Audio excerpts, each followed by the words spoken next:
Hi everybody and welcome to an Age of Fantasy Skirmish battle report. King's Wrath, the battle between Mummified Undead and the Saurians.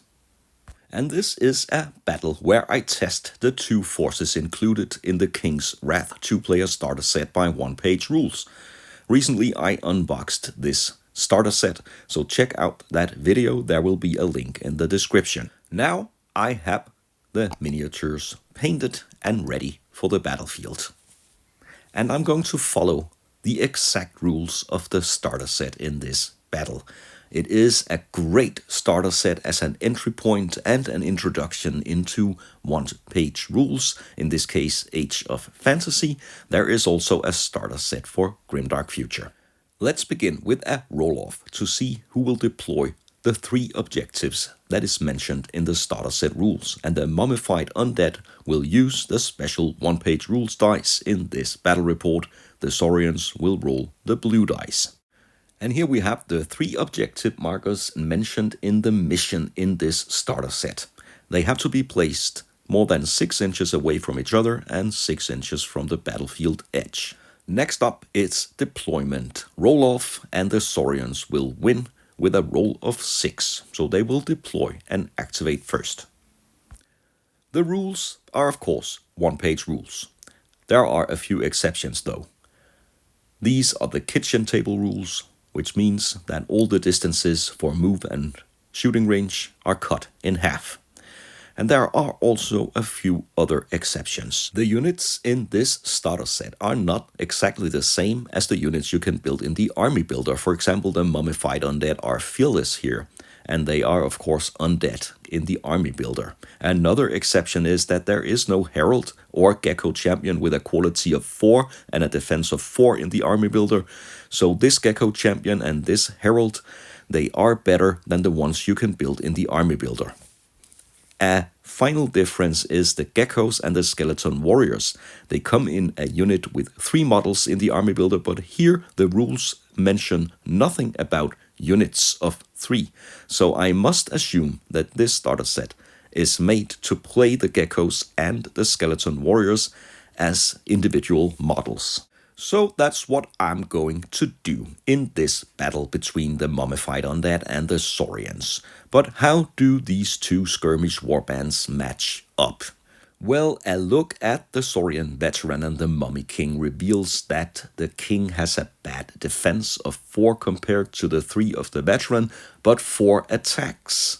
He's fearless, the Saurian is a predator. That might be an even match. When you compare the Gecko and the Herald has 3 AP 2 attacks, the Gecko only 3 poisonous attacks.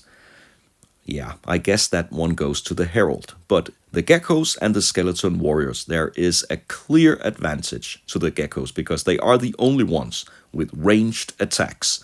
They are armed with blowpipes and toxin knives, so I'll say the Saurians have a slight advantage. If you try to build these forces as close as possible to this in the army builder, they will be worth somewhere around 140 points. But let's get on with the battle. The Saurians will deploy their first model, and then the Mummified Undead. They will deploy the Herald in the upper left corner of the battlefield. Here we have the Gecko champion close to the central objective.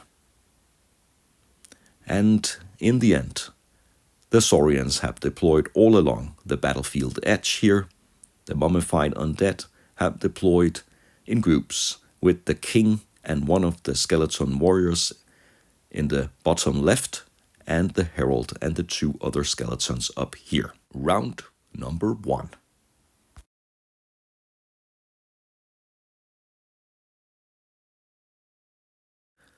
The Gecko champion is the first to activate. He is armed with a toxin club, and he will move straight towards the central objective and take control of it.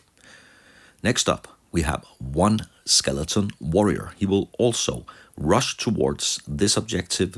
He can rush a maximum distance of 6 inches because this is the kitchen table rules. Then we have the Saurian veteran, also on the move. He cannot reach any objectives, and he's not armed with ranged weapons. We must expect a lot of tactical movement here in the first round. And I think that's why the geckos will hold back, because they can fire their blowpipes, and this gecko will do exactly so. He is within 9 inches of the skeleton. He needs a 5 to hit, and he rolls a 6. And the special predator rule says that if one of the geckos roll a 6, they will get an additional roll with the same weapon, and this one will fail. The skeleton warrior is in cover, so he will only need a 4 instead of a 5, and that's exactly what he gets. So he's safe. The geckos are probably not finished with their blowpipes, but the herald is brave enough to step forward and take control of this objective. He is the king's second in command, and now the mummified undead control 2 of the 3 objectives. And immediately one gecko will fire at the herald, but miss. Another skeleton warrior steps into the middle of the battlefield, again with a maximum move distance of 6 inches. And this gecko will also rush forward, but he will not be within shooting range.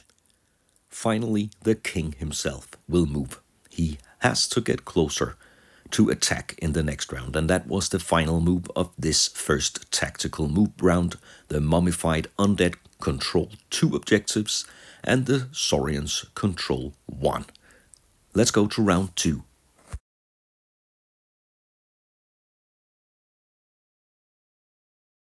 Again, the gecko champion will activate first, and he will go straight for a skeleton warrior with a charge. He can make 3 attacks with his toxin club. He will hit on 4s, and it's poisonous. 2 hits. The skeleton warrior has a defense of 5, but if he rolls a 6, he is forced to reroll because he's hit with a poison weapon. But let's see if he can roll a couple of 5s here and avoid any of the hits. He'll block one of them, but he will also be hit once and take 1 point of damage. So he must roll on the wound table. A roll of 5 or more will take him out, but 2 is enough to keep him in the battle. He will just be shaken, which is also bad enough. He still has a chance to fight back, but will only hit with a 6, and he's not capable of that. So the gecko champion will move 1 inch back. Now the herald will waste no time. He will charge the Saurian veteran. He has the hardest hitting weapon of all, and he has 3 attacks. He will hit on 4s, and there are 2 AP2 hits. The Saurian veteran has a tough defense of 3, but he will still need 5s to avoid damage. He will make 1 of the defense rolls, but still take 1 damage. But he's capable of returning the attack now, and he also has 3 attacks, but he will hit on 3s. 1 hit only. That's an AP1 weapon. The herald will need a 5, and he will take 1 damage as well. So they exchange blood and hits, and the herald will step 1 inch back. Now this gecko will move forward, and he will fire against the skeleton warrior with his blowpipe, and he will not hit. Instead, he has exposed himself to the king, and the king will charge. 4 attacks, and he will hit on 3s. This could be very, very dangerous for the gecko. There will be 3 hits. No rending or anything, but 3 solid AP1 hits. And there will be no saves at all. With AP1, he was forced to roll 6s. He takes 3 damage, and he faces a very, very critical roll on the wound chart. And it's a 4, enough to slice him. The Mummy King really has stepped into this battle. Stepping over the bloody body of the gecko, he will consolidate and take the central objective. At this moment, the king controls all 3 objectives. But this gecko will change that immediately. He will step close enough to contest the objective, but he will not fire at the king. He will instead target the skeleton warrior with his blowpipe, and he will hit with a 5, a poisonous hit. And the skeleton will need a 5. He will fail his defense roll. He will take 1 damage. The blowpipe will hit him.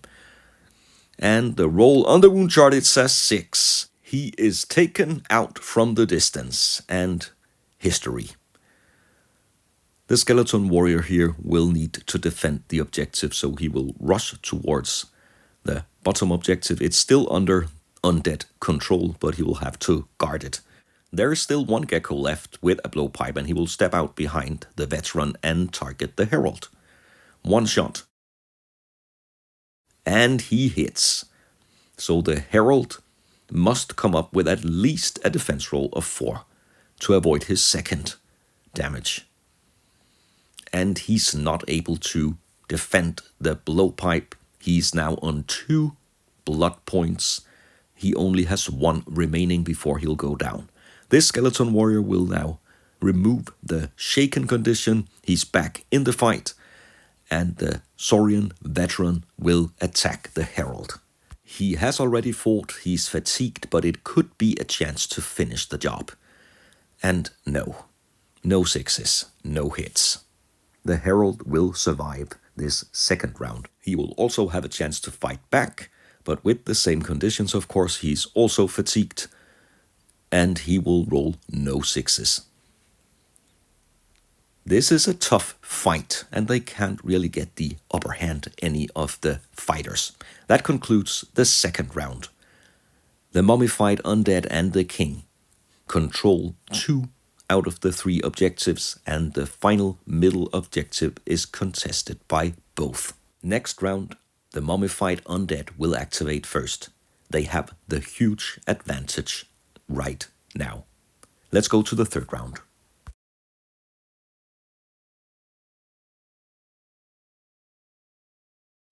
The herald is heavily wounded. His chance here is to strike first, so he will charge the Saurian veteran with his 3 AP2 attacks.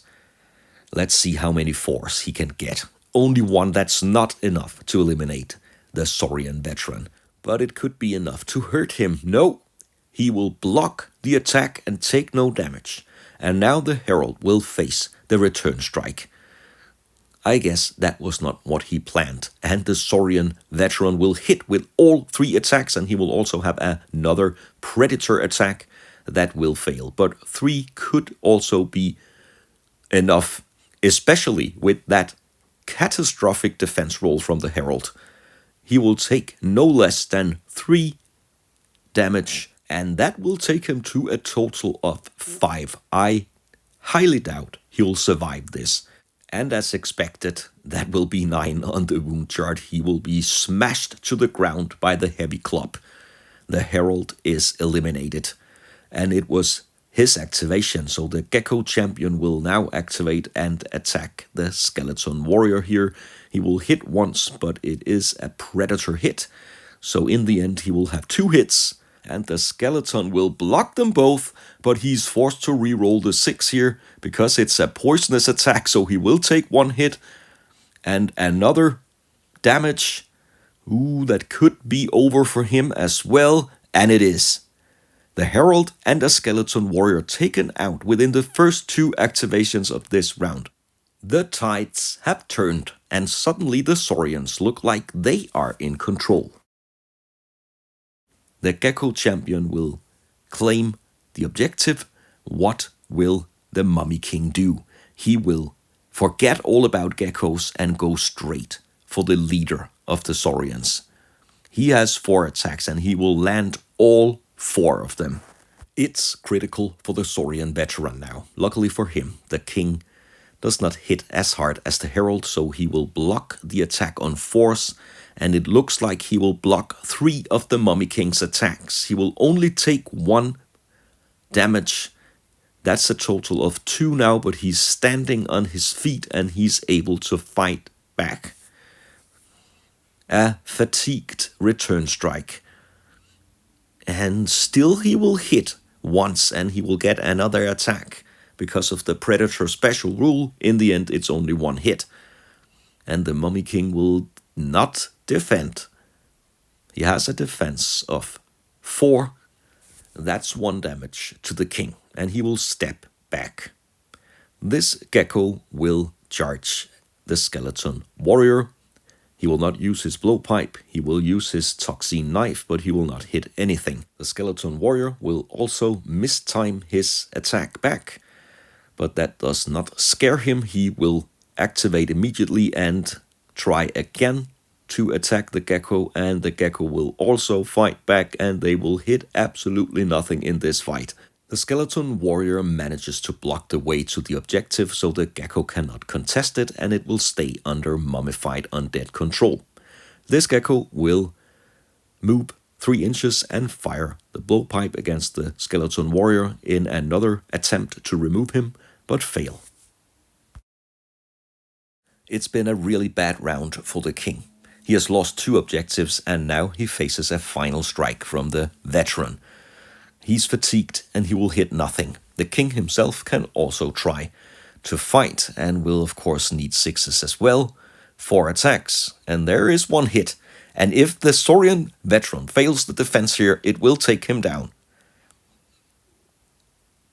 But he will move out of the way and take no damage. He'll step back, and that concludes the 3rd round.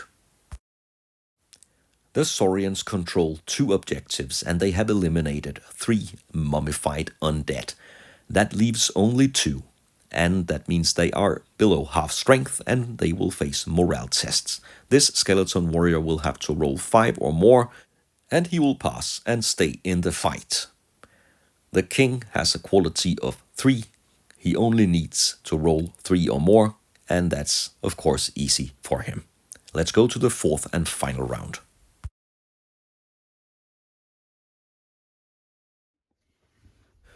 The king went from total control to out of control, but he still has a chance. He activates first, and he targets the gecko champion who holds the objective. If he can slaughter the gecko and take the objective, he might stand a chance after all, and he will hit with 3 of his attacks.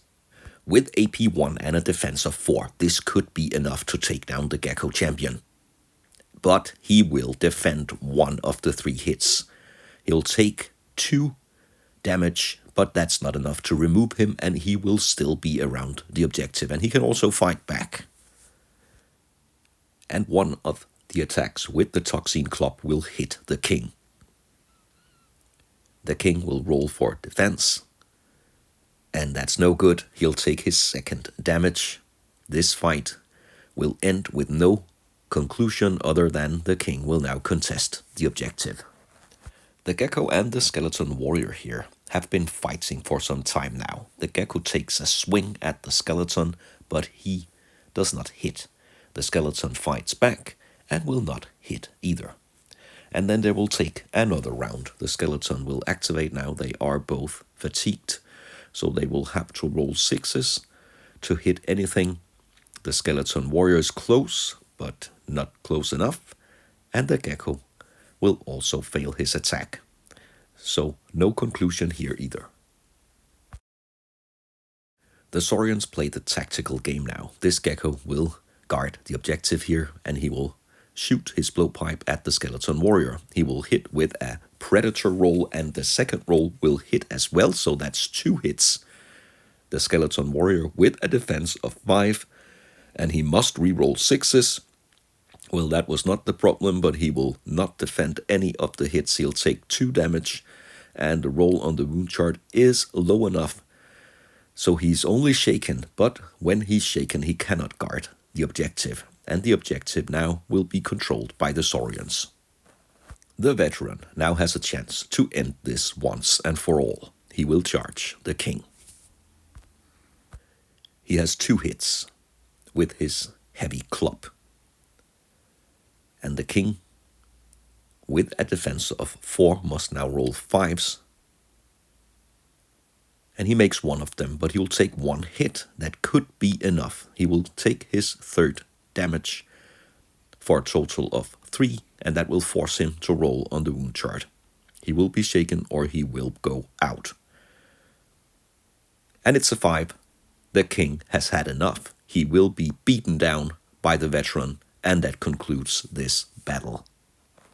At the end of the 4th round, the Saurians control all 3 objectives, and they have taken out all the mummified undead except one shaken skeleton warrior. That must be a complete victory. As I expected, the Saurians might have a slight advantage in the lineup in this battle. I did not expect them to be that superior. There was some bat rolling involved for the mummified undead, especially in the 3rd round, but it's a very clear victory. Maybe it calls for a rematch. I tried to follow the exact rules from the starter set, including playing the skeleton warriors and geckos as individual units instead of a unit of 3 models. Let me know what you think and how you interpret the rules. I still think this 2-player starter set, complete with models and tokens and rules, is an excellent entry point into the Onepagerules game system. I really would have liked something like that to be around when I started playing Onepagerules in the first place. In my opinion, you can still have great fun with small-scale skirmish battles like this one, and when you grow tired of mummified undead and Saurians, you can easily upgrade to another skirmish army with only maybe 4, 5, or 6 models. That's easy to get started, easy to get going, it's just great. My only small complaint or concern is that you can't really find the models from this starter set in the army builder. So if you want to expand your army, you'll have to change some of the models here. You can't find a gecko champion with a quality of 4 or mummified undead with fearless and so forth. That could be slightly confusing for new players. So for now, we'll just have to see if the mummified undead can get themselves together and get their revenge in a rematch. Thanks a lot for watching this battle report. I hope you enjoyed the content. If you did, please like and subscribe to the channel, and I hope you'll join me for future bat reps.